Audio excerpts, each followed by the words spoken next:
It's Christmas Eve in the town of Angel Falls, and David is dragged away from his family by his boss, Henry, for some business. Henry is an ambitious businessman who wants to build a luxurious shopping mall without caring about historical landmarks, and he only needs to buy one last property to start, Roger's house.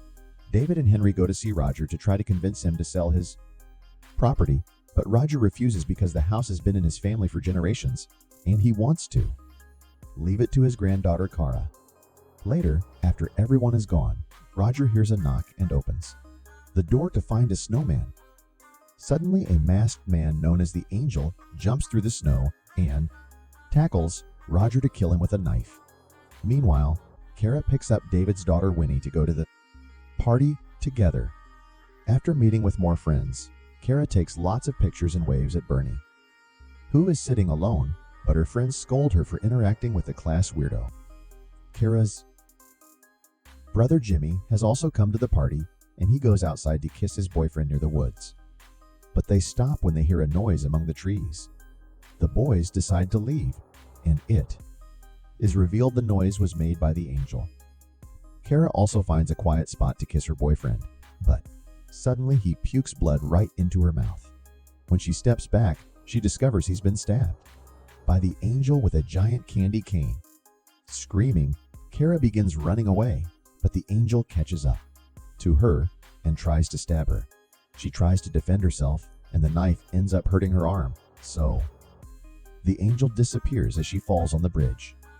However, he soon attacks again by stabbing from under the bridge, so Cara begins running again and rushes to the house, where she finds the door closed from the inside. The partygoers can only stare through the door window as the Angel appears behind her and starts to stab her repeatedly. All the teens scream and go away in panic, but Winnie rushes out to help. Sadly, it's too late. Cara is already dead, and the Angel attacks Winnie next. Nobody recognizes her there either. Even worse, Jimmy is dead because the Angel killed him during the last Christmas party. Winnie realizes that she was never born in this reality, and she wasn't there to stop the Angel. Upset, Winnie begins running through the city, noticing there's a curfew and graffiti everywhere. Since Henry became mayor, his face is everywhere, and nobody is happy living here. He even built the shopping mall. Afterward, she goes to the usual Christmas party, but this time it isn't cheerful. The place is dark, and everyone is consuming illegal uppers or getting into fights. Nobody knows her here either, and Robbie and Darla have been together for 3 years.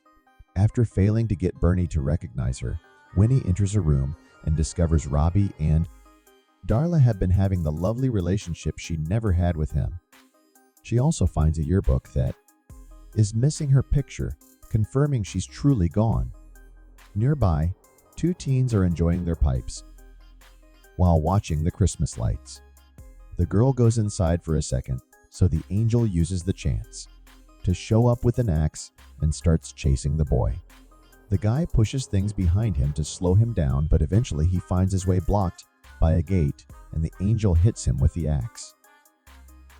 The blow doesn't kill, and the boy throws a plant at the killer before running again, but he can't get back into the party because the door is locked and nobody hears him since the music is loud. The Angel catches up to him, and after some struggle, he kills the boy and splashes blood everywhere. Moments later, the girl comes out again and screams when she finds the head in the snow.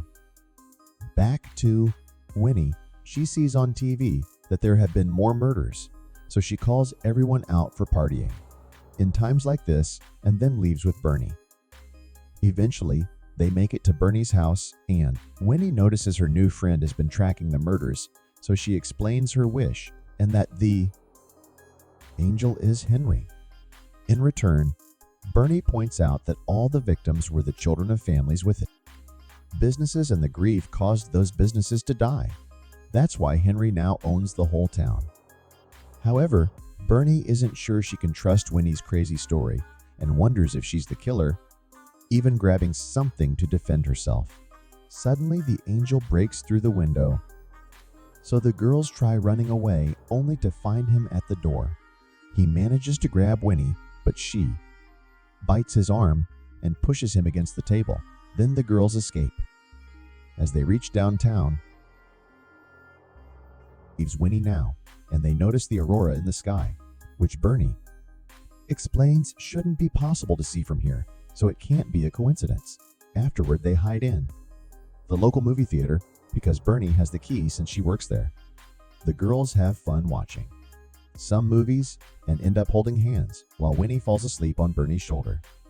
In the morning, Bernie finds a room with lots of paper clips about the legend behind the aurora, so now they're sure that's what brought Winnie here.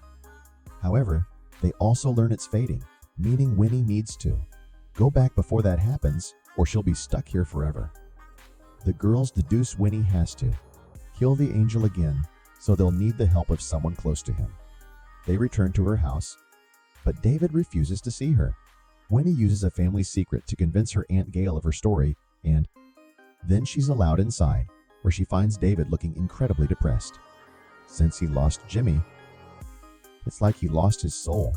Winnie pretends to be a friend of Jimmy's and shares some stories, getting David to smile again. However, when she says Henry killed him, David gets furious because Henry is his best friend, so he kicks Winnie out. On her way out, Winnie is disgusted to notice her mom is an addict and cheats on her dad openly in the house with many men. Suddenly, the angel shows up again and kills the mother and her lover in the middle of the kitchen.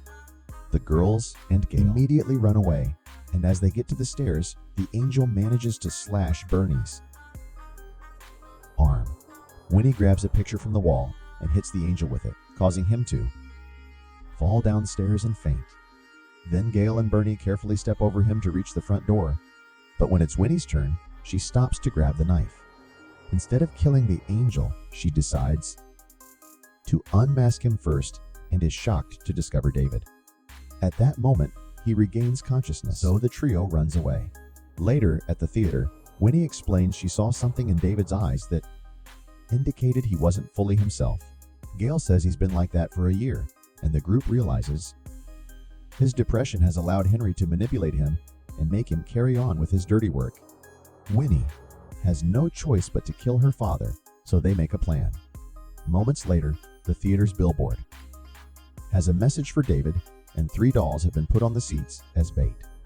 Someone comes inside and Gail stops them with a fire extinguisher while Winnie almost uses her bat, but it turns out to be Robbie and Darla. While they are distracted, Gail gets killed by the angel and power goes out.